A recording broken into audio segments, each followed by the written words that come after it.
महामारी का कारण ग्रह राहु रहस्यमयी बीमारियों व कम्युनिकेबल डिजीज यानी संक्रामक बीमारियों के नक्षत्र आर्द्रा से निकलकर शुभ मृगशिरा नक्षत्र में जाने वाला है। राहु मृगशिरा नक्षत्र में क्या फल देता है?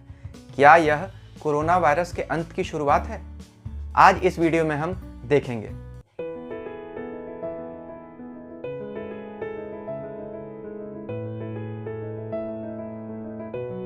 ओम नमः शिवाय। मैं अंशुमान अपने चैनल में आप सभी मित्रों का स्वागत करता हूं। अगर आपको हमारा वीडियो पसंद आए तो कृपया हमारे चैनल को सब्सक्राइब कीजिए। राहु एक रहस्यमय ग्रह है। यह स्टेटस को का दुश्मन है, यानी जो चल रहा है उसे बदल देने की क्षमता रखता है और इसी चीज में यकीन रखता है। भारतीय वैदिक ज्योतिष में राहु को झूठ, छल, फरेब और षड्यंत्र का कारक माना गया। Even western astrology signifies Rahu as the mischief maker. तो राहु हर उस चीज को बदलना चाहता है जिससे आप और हम जुड़े हुए हैं। इसीलिए ज्योतिष में राहु को डिटैचमेंट का प्लैनेट कहा गया। इस काम में सबसे ज्यादा इसका इंपॉर्टेंट टूल क्या है? बीमारी। राहु बीमारियों का कारण है।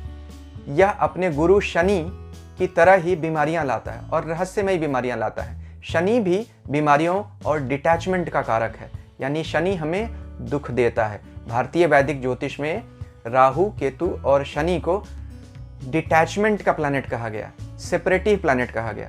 तो राहु ऐसी बीमारियां लाता है जिसका हमें और छोर पता नहीं चलता, जो हम कोरोना में देख रहे हैं। आज तक कोई भी इस बारे में एक मत नहीं हो पाया कि यह बीमारी कैसे शुरू हुई। सबको पता है कहां से शुरू हुई, कैसे शुरू हुई, यह आज तक कोई नहीं समझ पाया। यही राहु का स्वभाव है। राहु में एक मिस्ट्री है। वह हर चीज को छुपाना चाहता है, ढकना चाहता है। इसीलिए राहु को धुंध कहा गया, फॉग। फॉग में हमें कुछ नहीं दिखाई देता, इसलिए हम फॉग में जाकर अपने आप को फंसा हुआ महसूस करते हैं। इसी तरह राहु भी स्मोक स्क्रीन क्रिएट करता है। जुपिटर ज्योतिष में वायु है, प्राण वायु, जो हम सांस लेते हैं, जिसके दम पर हम जिंदा रहते हैं। राहु गुरु का दुश्मन है, तो यह क्या करता है? यह प्राण वायु को चोक करता है। इसीलिए राहु हमेशा विंड पाइप की डिजीज देता है, लंग्स की डिजीज देता है। यानी जो चीज़ें हमें जिंदा रहने में मदद देती हैं, राहु उनमें ऑब्स्ट्रक्शन क्रिएट करता है। कोरोना में हम देख रहे हैं कि यह एक कम्युनिकेबल डिजीज है और इसका पहला असर हमारे नाक और हमारे गले और हमारे लंग्स पे होता है, क्योंकि यह जुपिटर की चीज़ें हैं और राहु जुपिटर की चीज़ों को हार्म करना चाहता है। अब सवाल यह उठता है कि यह तो राहु का अपना स्वाभाविक धर्म है, तो क्या यह ऐसे ही चलता रहेगा? नहीं, राहु में एक अजीब सी क्षमता है। यह लेने पर आए तो सब कुछ ले लेता है और देने पर आए तो बहुत कुछ देता भी है। राहु कलयुग का राजा है। यही कलयुग में अरबपति बनाता है, यही कलयुग में सब कुछ देता है। शेयर मार्केट, लॉटरी, ये सब चीजें किसके कंट्रोल में आती हैं? राहु के कंट्रोल में आती हैं। किसे अच्छा नहीं लगता बहुत पैसा कमाए? तो इतना अचानक धन कौन दे सकता है? अचानक किसी को फेम मिल जाना, कोई सोशल मीडिया स्टार बन जाता है, कोई सिने स्टार बन जाता है, यह सब राहु जब किसी की कुंडली में अच्छा होता है तभी हो सकता है। तो ऐसा नहीं है कि राहु सिर्फ बुरा है, लेकिन राहु जब बुरा होता है तो बहुत बुरा होता है, जब अच्छा होता है तो बहुत अच्छा होता है। अब समझते हैं कि राहु बुरा कब होता है। इससे पहले मैं एक बात बता दूं, जरा सा एक छोटी सी कहानी आपको बता दूं जो शास्त्रों में आती है। राहु का जन्म कैसे हुआ, इससे आपको राहु के स्वभाव को समझने में बहुत मदद मिलेगी कि आगे राहु हमारे साथ क्या करने वाला है कोरोना वायरस को लेकर। देवताओं और दानवों में हमेशा युद्ध चलता रहता था। भगवान विष्णु ने उनको सलाह दी कि वह क्षीर सागर का मंथन करें और उसमें से अमृत निकालें। तो समुद्र मंथन शुरू हुआ। उसमें से जो अमृत निकला उसको बांटने को लेकर देवताओं और दैत्यों में विवाद बढ़ गया।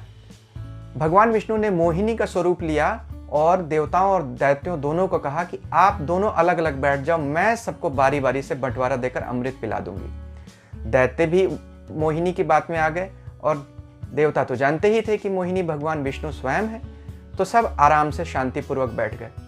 स्वर भानु नाम का एक राक्षस था। उसने कहा, मन ही मन सोचा कि ऐसा क्यों हो रहा है कि यह मोहिनी की बात में सभी आ गए। वह दैत्यों की टोली से उठकर चुपचाप देवताओं की पंक्ति में आकर बैठ गया। भगवान विष्णु अमृत पिलाते हुए आए और उन्होंने स्वर भानु को भी अमृत दे दिया। स्वर भानु ने जैसे ही अमृत पिया, सूर्य और चंद्रमा ने भगवान विष्णु को इशारा कर दिया कि यह तो राक्षस है। विष्णु भगवान ने तुरंत सुदर्शन चक्र से स्वर भानु का गला काट दिया, लेकिन चूंकि वह अमृत पी चुका था इसलिए वह अमर हो गया। इसीलिए उसका कटा हुआ सर जो है वह राहु है और कटा हुआ धड़ केतु है। इस बात से हमें क्या शिक्षा मिलती है? यही कि राहु में गजब की चालाकी है, यह किसी को भी ठग सकता है और इसने अमृत भी पिया है, इसलिए इसे देवता की भी पदवी प्राप्त है। तो इसमें असुर और देवता दोनों के ही मिले हुए गुण हैं। जब असुर का गुण इसमें हावी होता है, जब इसको असुर वाली शक्ति मिलती है ग्रहों से, नक्षत्रों से, तब यह असुरत्व लेकर आता है, यह बीमारियां लेकर आता है, यह षड्यंत्र, दंगे, फसाद, युद्ध, यह सब राहु के डोमेन में आते हैं। और जब यह अमृत बांटने पर आता है तो बहुत बड़ा सुख का कारण भी बनता है। राहु केतु ही हमारे पुनर्जन्म के कारण बताए गए हैं ज्योतिष में, क्योंकि राहु केतु अतृप्त इच्छाओं के स्वामी हैं। तो अब आ जाते हैं मूल सब्जेक्ट पर कि कोरोना वायरस से राहु का क्या रिलेशन है। देखिए, राहु आर्द्रा नक्षत्र में पिछले साल आया था। आर्द्रा बीमारियों का नक्षत्र है। क्यों? यह राहु का स्वयं का नक्षत्र है। मिथुन राशि में आर्द्रा नक्षत्र आता है। राहु जब भी मिथुन राशि और आर्द्रा नक्षत्र में आता है, विश्व में हमेशा उठापटक होती है। ऐसी घटनाएं आती हैं जो विश्व के पटल को बदल कर रख देती हैं। जैसे अभी 2019-2020 में राहु मिथुन राशि आर्द्रा नक्षत्र में है। इससे पहले सन 2001 में राहु मिथुन राशि आर्द्रा नक्षत्र में था तो अमेरिका पे ट्विन टावर टेररिस्ट अटैक हुए थे और विश्व में आतंकवाद की एक नई लहर शुरू हो गई थी। उससे पहले 1983 में HIV एड्स आउटब्रेक के समय में भी राहु मिथुन राशि आर्द्रा नक्षत्र में था। इवन जब हिरोशिमा पर एटम बम गिराया गया उस समय भी राहु आर्द्रा नक्षत्र में था। राहु को ज्योतिष में शनि का चेला कहा गया। राहु को बदमाशी करने के लिए शनि का साथ चाहिए। शनि भी अद्भुत और न ठीक होने वाली बीमारियां लेकर आता है। याद कीजिए, जब हम पीछे इतिहास पर नजर डालते हैं तो शनि जब भी अपनी राशि मकर कुंभ में आया तो उसने कुछ भयंकर उत्पात मचाए। जैसे सन 165 ईस्वी में इटली में चेचक फैला, सन 547 ईस्वी में इजिप्ट में प्लेग फैला, सन 1312 ईस्वी में यूरोप में भी प्लेग फैला और सन 1994 में गुजरात में भी प्लेग फैला था। इन सब समयों में शनि अपनी ही मकर या कुंभ राशि में था। अगर आपको राहु और केतु से जुड़ी ये जानकारियां वेरीफाई करनी हैं तो आप गूगल पर देख सकते हैं। तो मेरे रिसर्च में मैंने ये पाया कि जब भी राहु और केतु बलवान हो जाते हैं और अपने उन नक्षत्रों में आते हैं जो डिस्ट्रक्टिव नक्षत्र हैं, जैसे आर्द्रा, तो ये बहुत तबाही फैलाते हैं। अब हमें इससे मुक्ति कब मिलेगी?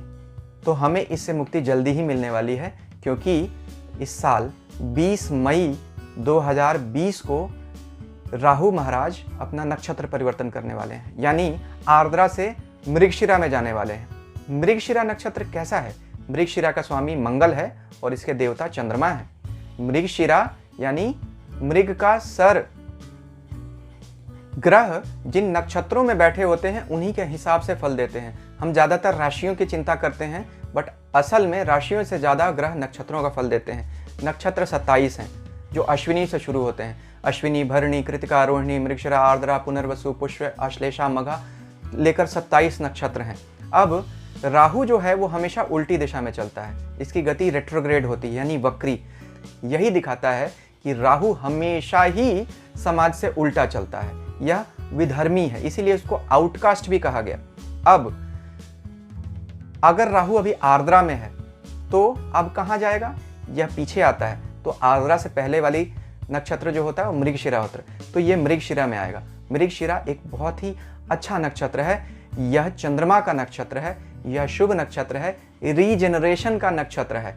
चंद्रमा मतलब अमृत। शिवजी चंद्रमा को अपने सर पर धारण करते हैं। चंद्रमा से अमृत की किरणें टपकती हैं, इसलिए चंद्रमा से हमें रीजेनरेटिव पावर्स मिलती हैं। जब आर्द्रा नक्षत्र, जो कि राहु का बुरा नक्षत्र है, जिसमें राहु सिर्फ बीमारियां और डिस्ट्रक्शन दे सकता है ताकि वो एक नई सृष्टि की रचना कर सके, अब वो तोड़ने के बाद, आर्द्रा में विनाश करने के बाद राहु मृगशिरा में सृष्टि करने के लिए आता है। तो तो 20 मई 2020 से राहु नई सृष्टि करेगा। राहु अपना दैत्य वाला स्वभाव छोड़कर देवता वाला स्वभाव धारण करेगा।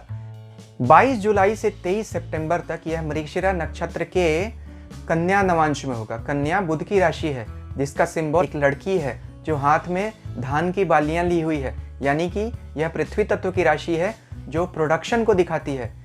इस पीरियड में बुध चूंकि व्यापार का भी ग्रह है और इस संवत्सर का बुध राजा भी है।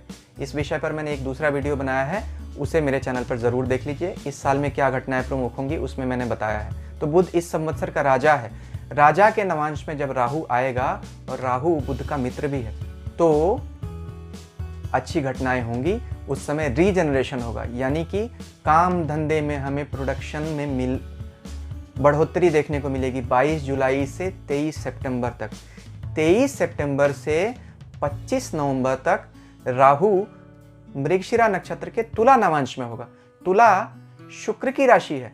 शुक्र फ्रीडम का ग्रह है, लिब्रा है। लिब्रा मतलब लिबरेशन, यानी कि वह तराजू है। लिब्रा का साइन तराजू होता है, यानी व्यापार की राशि है, मिलने जुलने की राशि है।